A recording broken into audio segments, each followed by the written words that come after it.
첫 번째 발제는 생추어리 농장의 가능성이라는 주제를 가지고 박병상 소장님께서 말씀해 주시겠습니다. 발제 시간은 25분으로 말씀드렸습니다. 예, 자료를 잠깐 PPT 화면을 공유하고 공유되는 대로 발표를 진행하도록 하겠습니다. 시작해 주십시오. 예, 안녕하세요.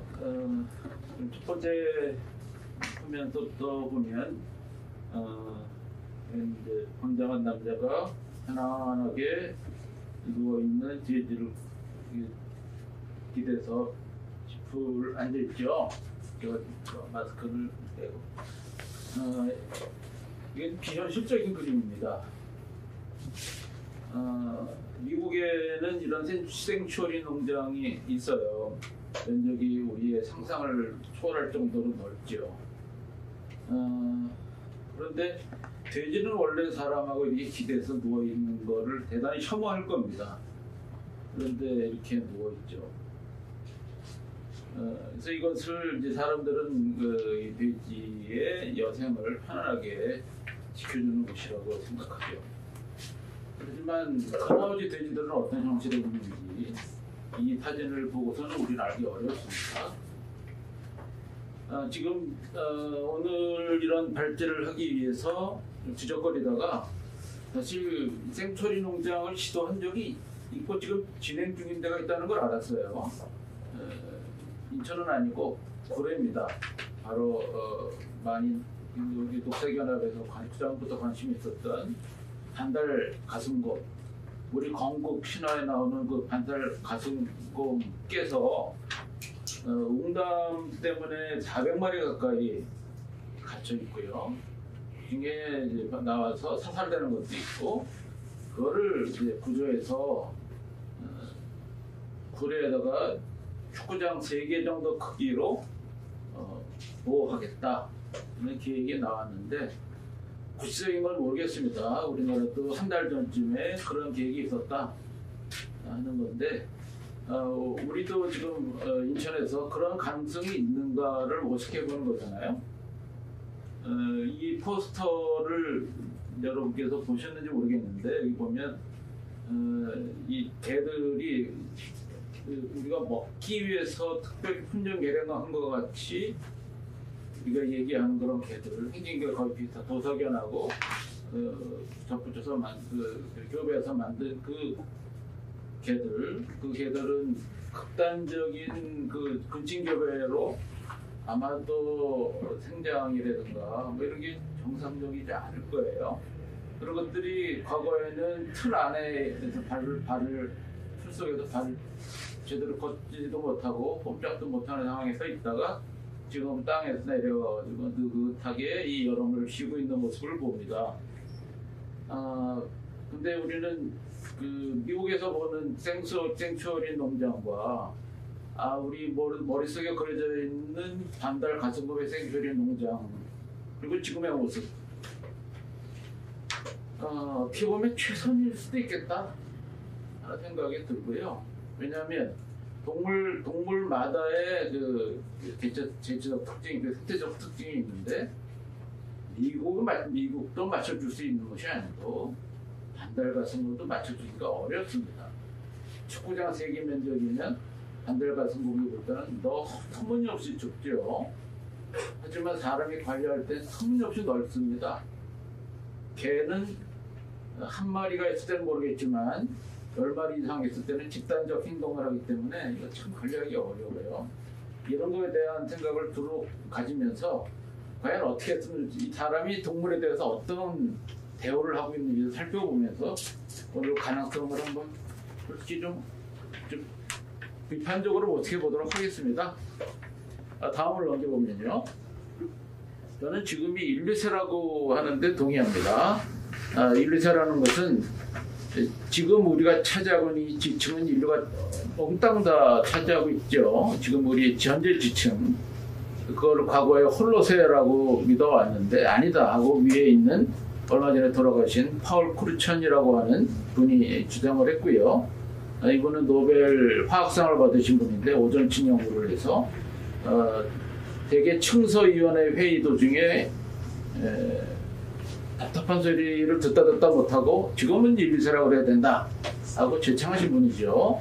이분은 들어가셨는데요. 인류세라는 건 뭐냐? 지금 현 지층 위에 인류는 존재할 가능성이 없다는 걸 전제하는 것이고요. 그것을 다음 슬라이드를 보면서 또 얘기를 해보도록 하면,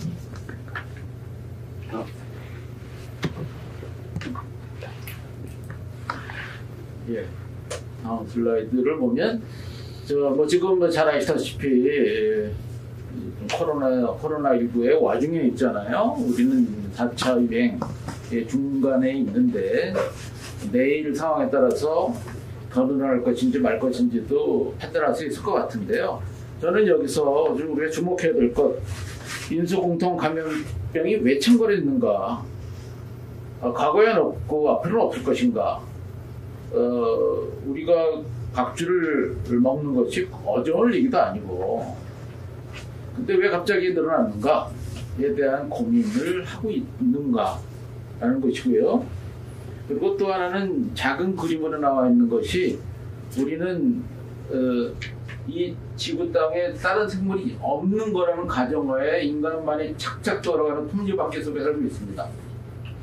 거기에 잠깐의 문제가 생기니까 이 인간의 톱니바퀴 속에서도 제대로 활동할 수 없는 나이 먹은 사람, 또 돈이 없는 사람, 또 흑해진 지역에 사는 사람, 이런 사람들은 아무것도 할 수 있는 게 없어요. 지금은 어떻게 해서라도 막대한 에너지를 들여서 아마도 코로나19를 극복하게 하노라고 하겠죠. 엊그제 대통령도 그렇게 강력하게 주장했는데, 다음에 코로나19보다 더 심각한 게 오면 어떻게 할 것인가? 여기에 대해서 우리는 대책을 세우고 있는가? 다음을 보면서 얘기하겠습니다. 여기 재미난 그림이 있어서 이제 가지고 왔는데요. 자, 우리는 사람들한테 이렇게 손 잘 씻어라, 마스크 해라, 이러면 이제 끝날 것이다. 나머지는 이제 우리 같이 똑똑하고 힘 있는 사람들이 알아서 해결해 줄 테니까 우리 말 잘 들어 하고, 저도 뭐 백신 2번 맞았기 때문에 자신 있게 마스크 풀었습니다. 하지만 그 뒤에 코로나가 우리를 삼킬 것 같은데 그 뒤에 더 끔찍한 파고가 있다. 저는 이제 경제적인 거라고 뭐 얘기하겠지만 그 뒤에 더 끔찍한 게 있다. 훨씬 큰 기후 변화. 오늘도 뭐 이제 야당에서 대통령 출마하겠다는 분이 뭐 포부를 격렬하게 늘어났는데 기후 변화에 대한 얘기는 묻건만큼도 없었어요. 이래가지고 우리가 생존할 수 있을까? 근데 저는 여기서 맨 마지막 생물 다양성 붕괴가 훨씬 더 큰 파고다. 여기 배양석 교수께서 말씀해 주시겠지만 여기에 대해서 아무도 얘기하지 않습니다. 그야말로 아무도. 저는 거기에서 생츄어리도 봐야 되고, 그리고 인류세도 봐야 되고, 코로나도 봐야 된다고 생각합니다. 다음을 보면요. 자, 우리가 생각하는 생태계는 뭘까? 이거 먹고 먹히는 관계, 좀 이렇게 쉽게 얘기하지만, 먹는 동물만 먹으면 먹는 동물과 먹히는 동물이 있고, 뭐 식물이 있고, 그 밑에 뭐 미생물이 있고 이런 얘기 많이 하죠. 근데 그것의 크기를 보세요. 이 피라미드라고 하는데, 제일 그 생태계 상위라고 하는 것들은 전체적으로 그 크기가 크지 않습니다. 아주 쉽게 얘기하면 육식동물은 초식동물의 10분의 1밖에 안 돼야 정상이라 이거죠. 근데 포유류만 따지면 사람은 전체 지구상의 포유류 무게의 30%입니다. 이미 틀렸죠. 이미 잘못되는 거예요. 근데 가축은 나머지 포유류 100% 포유류 무게 중에 가축은 67%를 차지합니다. 인간하고 합치면 97%예요. 그리고 우리가 생각하는 자연의 동물들은 고작 3%밖에 안 돼요. 이거는 맨 밑에 있는 피라미드를 완전히 뒤집어 놓은 거하고 똑같습니다. 이게 생존할 수가 없어요. 그냥 붕괴됩니다. 근데 왜 지금 안 붕괴되는 모습이 안 보이냐? 아까 얘기했듯이 거대한 시스템, 산업 시스템이 에너지, 마치 H빔 같은 거대한 철골로 쓰러지지 못하게 막고 있기 때문이다. 그것이 에너지다. 그것이 지구위기를 갖고 왔고 코로나 위기를 갖고 왔고 생태위기를 갖고 올 바로 그 에너지다. 근데 그것이 언제까지 갈 것인가? 이걸 봐야 된다는 건데 여기 보면 큰 그림이 하나 있죠. 이 그림은 뭐냐? 이게 아몬드밭입니다. 전 세계는 이 아몬드밭에 의존하고 있어요. 우리 아몬드까지 까먹어도 될지 몰라도 이 아몬드는 미국의 젖과 꿀이 흐르는 곳에서 열심히 키우죠. 이 아몬드 살구십니다. 쉽게 얘기하면.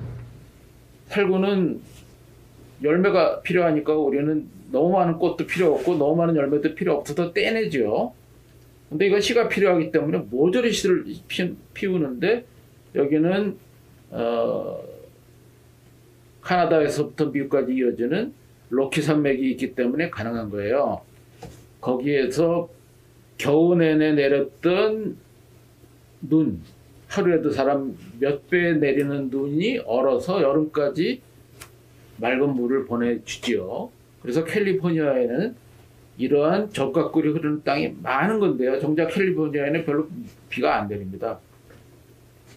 근데 지금 로키 산맥에 눈이 안 와요.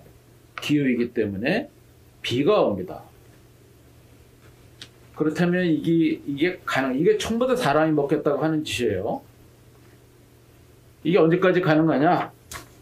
이런 걸 보면서 그 다음을 보면 우리는 동물을 어떻게 취급하고 있는지만 보겠습니다. 여기 보면 생츄어리 농장에 대한 이제 책이 있어요. 이제 미국 사람들이 동물을 도축하는 도중에 탈출하는 동물들이 있습니다. 엄청나게 도출하니까 그 중에 사람들이 실수를 할 수도 있고 나태해지면 한두 마리 탈출할 수도 있죠. 그런 것들을 구조해서 나머지 여생을 편안하게 보내게 한다는 것인데 옆에 보면 백악관이 나옵니다. 오바마 대통령이 실면조 한 마리를 구조하죠. 1년에 미국에서 죽는 칠면조가 몇 천만 마리쯤 될 겁니다. 그걸 어떻게 키우는지 그거는 동물을 먹는다는 것은 이라는 책에 보면 잘 나오는데요. 그 중에 딱 한 마리를 백악관에서 구조해 줍니다. 그럼 이 칠면조는 여기 초대받은 어린이가 지정한 그 칠면조만 살아나서 여생을 편안하게 보내죠. 하지만 칠면조는 어떻게 품종 개량됐는지 우리가 그건 모르죠. 그 나머지 칠면조는 어떻게 취급되는지 모르죠. 그래놓고 우리는 이걸 보고 아이고 사람이 이렇게 친절하게 동물을 편안하게 여생을 보내는구나 이렇게 생각하게 만드는 것이고 생츄어리 농장도 그것과 그다지 다르지 않다. 저는 그렇게 보려고 합니다. 그런 사람의 동물에 대한 인식을 한번 보면은요. 우리나라도 다르지 않은데 다음 슬라이드를 보면 여기 보면 멋진 남자가 보이죠. 이안 윌머트라고 하는 사람이에요. 혹시 들어보셨나요? 복제양 돌리입니다. 양을 복제한 사람이죠. 양을 왜 복제했을까? 양이 복제해달라고 음메 울었을 리는 없죠. 이 사람은 그래서 세계적인 학자가 됐죠.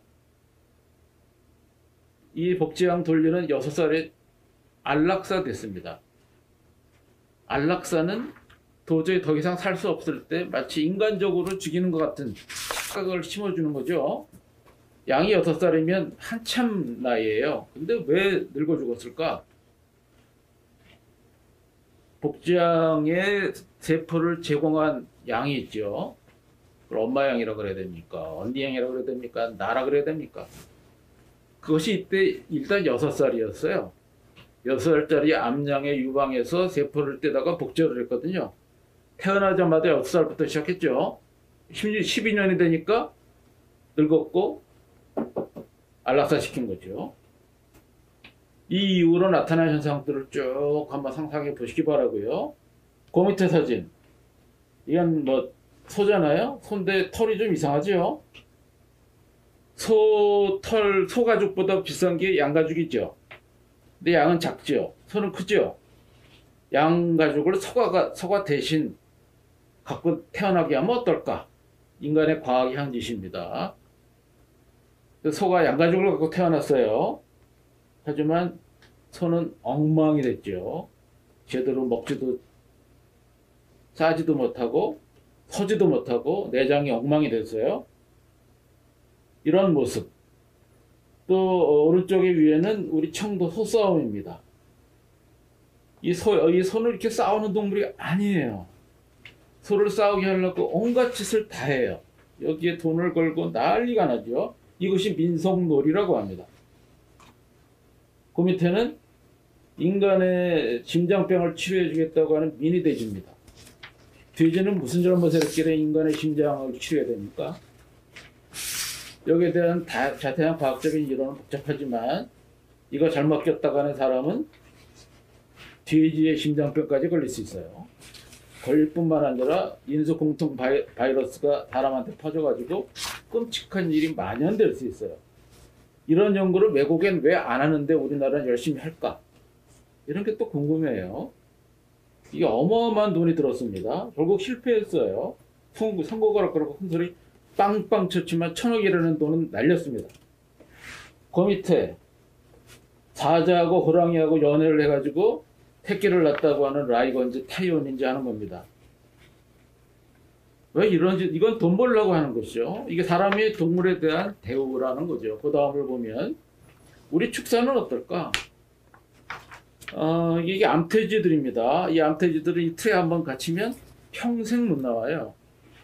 어제 새끼 낳고 뺏기고 새끼 낳고 뺏기고 계속 하다가 틀이 있는 라인보다 다른 라인보다 새끼 나는 효율이 떨어지면 한꺼번에 도태를 시켜가지고 우리는 스팸을 만들어 먹습니다. 그 오른쪽에는 우리나라에서 키우는 소지요. 이 유방이 송아지가 이 엄마 소 젖소에 젖을 빨 수 있을까요? 100배나 우유가 더 나와요. 이렇게 하느라고 온갖 과학적 수단을 다 갖다 부었고요. 이 소는 오래 못 살아요.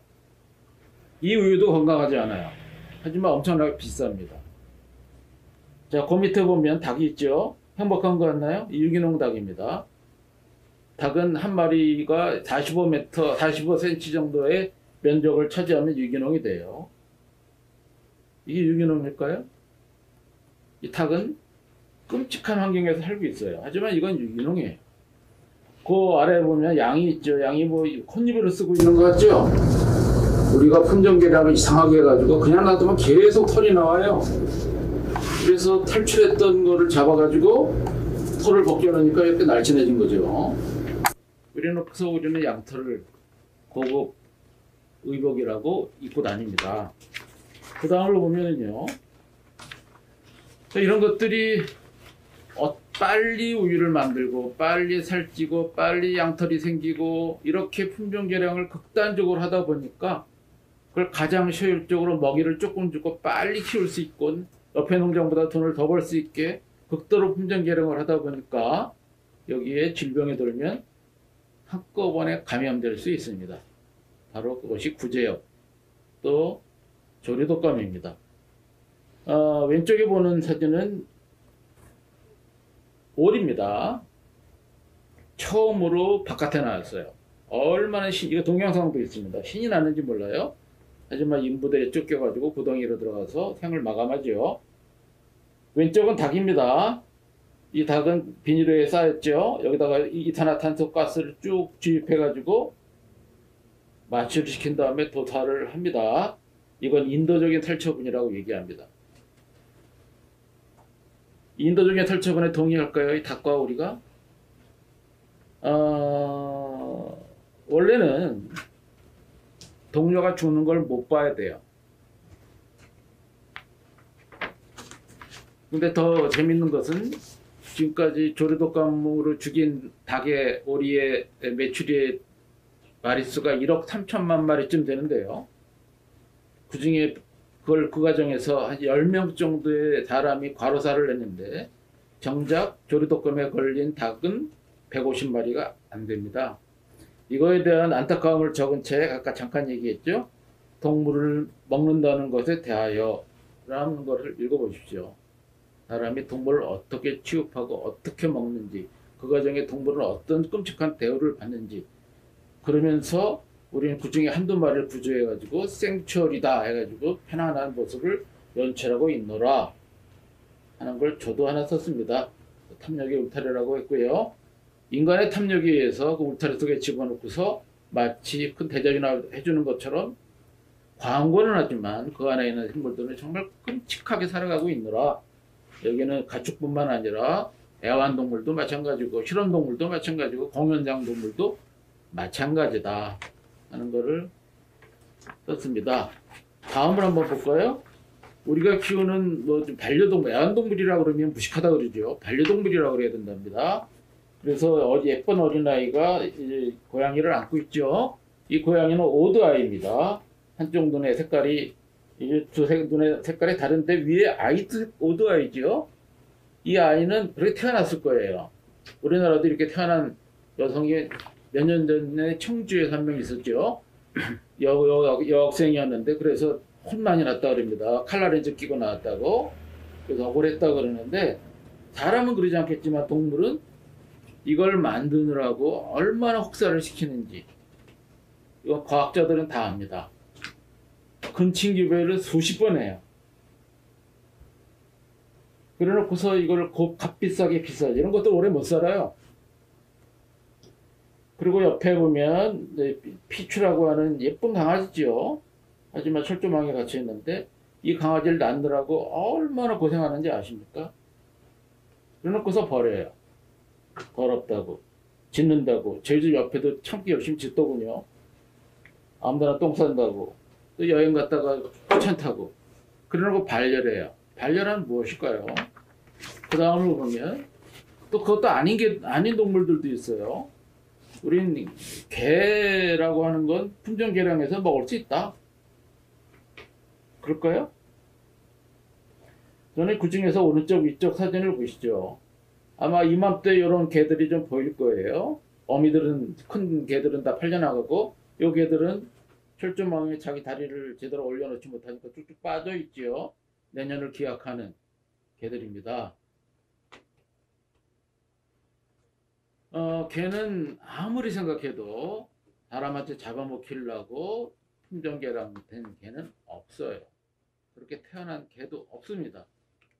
개를 먹는 위기 순간에는 개뿐만 아니라 또 사람도 먹을 수 있다고 생각해요. 정말 위기 끔찍한 상황에서는 그런 역사도 있고. 하지만 개까지 먹을 정도로 우리가 지금 상황이 심각하지 않지 않는가를 한번 고발하고 있습니다. 그렇다면 다음에 보면 우리나라 개를 그러면 어떻게 하느냐? 전 세계에 우리나라만 해도 유기견 보호하는 데가 있고 인천만 해도 몇 군데 되죠. 저는 그 중에 한 군데 위원도 한 적이 있는데 거기서 하는 일은 뭐 나름대로 수의사가 헌신적으로 하는 건 봤어요. 하지만 그 안에서 예산 내에서 하더라고 정말 힘들어 하더라고요. 여기 보면 들어온 개들의 대부분 30% 분양된다. 하지만 그건 참 예쁜 것들이고요. 누가 집안에 놔도 괜찮을 만한 거 예쁜 것들은 분양되고요. 나머지는 자연에서 되는다고 했지만 이미 죽을 정도로 혹사 당한 상태에서 오는 것도 있고요. 그리고 기타라고 하는 게 저는 사실 좀 궁금해요. 뭐가 기타인가? 저는 이거 한두 마리라도 이게 의도하지 않은 대로 팔려나갈 수 있다 하는 점에서 걱정을 하는데 개는 고양이도 마찬가지지만 유기되면은 어떻게 할 수 있는 방법이 없어요. 우리가 예산을 아무리 들여도 이걸 생추리 농장에 과연 갖다 놓을 수 있을까? 미국의 생추리 농장에도 개, 고양이는 미안하지만 거의 없습니다.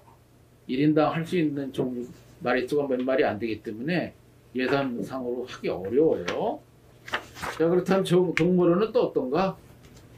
자, 우리는 많이 동물원이 개선돼 가지고 코끼리 한 마리한테 이 정도 넓은 면적을 주죠. 하지만 코끼리가 볼 때는 얼마나 터무니없겠어요. 평생 여기 있어야 되는데. 그리고 그 밑에 사진은 이 창경원에 동물원 개장하면서 이렇게 사람이 몰린 거고 저도 어렸을 때 창경원으로 동물 보러 간 기억이 있습니다. 지금은 서울대공원으로 바뀌었다지만 역시 동물들의 눈높이에서는 한참 모자라죠. 하지만 동물원은 제국주의의 상징이다라는 것을 기억하는 사람이 얼마나 될지 모르겠어요. 그래서 몇 나라는 동물원을 없애려고 하죠. 코스타리카는 동물원을 없애려고 합니다. 그래서 동물원에는 사람까지 전시한 적이 있어요. 사람을 전시한 모습이 왼쪽 아래 나옵니다. 그때 전시된 사람의 느낌은 좀 어떨까요? 자, 그리고 최근에도 우리가 바라보는 동물의 모습입니다. 트로피 사냥이라고 했는데요. 1인당 많으면 1억 원 정도의 돈을 그 나라에 주면 동물을 사냥할 권리를 줍니다. 그러면 그 돈을 모아서 야생을 살리기 때문에 자연에 도움이 되는 거다. 이렇게 얘기하고 있는데 이거 엄청난 부자들이 하는 짓이죠. 여기서 오른쪽 위에 사진을 보면 사자를 한 마리 잡았어요. 이 부자인지 모자인지는 모르겠습니다만 이 사자는 어렸을 때부터 사람 사이에서 자랍니다. 총 들고 활 들고 있는 사람들이 먹이를 줘요. 총을 들고 사람이 다가오면 먹이를 줄려나 보다 하고 다가오는데 어느 날도 없이 죽겠죠. 이 사람들은 자연을 보호한다는 자부심을 가지고 총질을 합니다. 그 아래는 그러면 사자만 그러냐? 호랑이도 그러고요. 기린도 그러고 코뿔소도 그러고 그 옆에 멋진 남자는 그 코끼리 코를 잘랐네요. 잘생겼나요? 이 사람은 이름이 도널드 트럼프입니다. 트럼프의 장남이에요. 우리가 동물을 바라보는 시각입니다. 이런 상황에서 생추어리 저는 가증스럽다고 솔직히 생각합니다. 그런 면에서 그 다음을 보면 대체서식지 얘기 많이 나옵니다. 저도 대체서식지 위원 참 많이 여러 번 했는데요. 참 저는 무력감을 느낍니다. 여기 뭐 우리나라에서 황소를 복원해가지고 지금 날리고 있지요. 황소 복원하겠다, 날리겠다. 교동도에다가 했다가 난리가 난 적이 있어. 들어오기만 해봐라. 다리 몽둥이 부러뜨리겠다. 그거 들어왔다가는 땅값 떨어진다 이거죠. 이 비용을 다 한 기업에서 대주겠다는데 그랬어요. 근데 여기서는 이 교원대학에서는 이거 쟁송까지 걸려 있습니다. 그래놓고서 황새가 천연기념물이라고 해요. 지금 이게 종류는 그런 일은 하도 많아서 이제 빼겠는데, 그리고 이제 풀어줄 때도 이것이 제대로 사는지, 그리고 여기다 똑같은 종류를 맹꽁이 같은 경우는 계속 한 자리에 또 집어넣고 또 집어넣고 또 집어넣을 때 전에 집어넣었던 것과 현재 들어간 것이 제대로 어울려 사는지 모니터링을 하고 있는가? 아니 살거나 있는지 확인이나 하고 있는가? 이런 것들을 궁금해하고요. 또한 이거 여기 보면 오른쪽 아래에 이게 설악산이잖아요.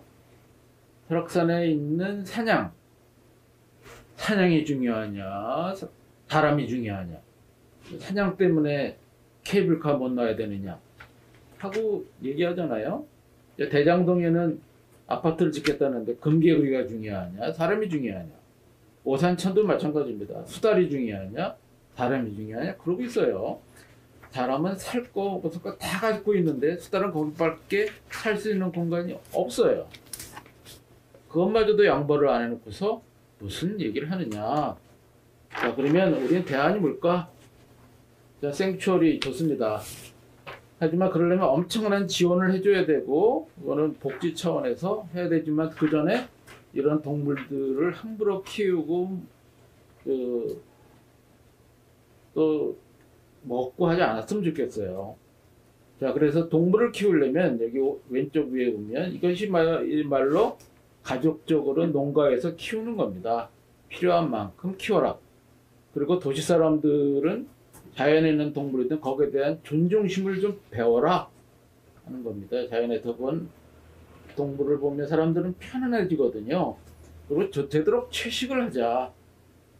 고기를 좀 덜 먹자. 안 먹으면 좋겠습니다. 좀 덜 먹자. 어느 정도 고기를 먹더라도 어느 정도 먹느냐. 성건위와 어금니 비율로 먹자. 동건이 하나 뒤에 어금니가 5개가 있지만 사랑니를 빼면 20대 80 정도 비율로 먹자. 20%만 먹자. 그 중에는 우유, 계란, 물고기 다 포함했을 때 얘기입니다. 그리고 구제한 동물도 마당에 나온 암탉이라는 게 이 동네에서 작품 활동했던 김중리 선생이 쓴 책이죠. 이걸 연극으로 만든 것인데 본성대로 살 수 있게 배려해주자.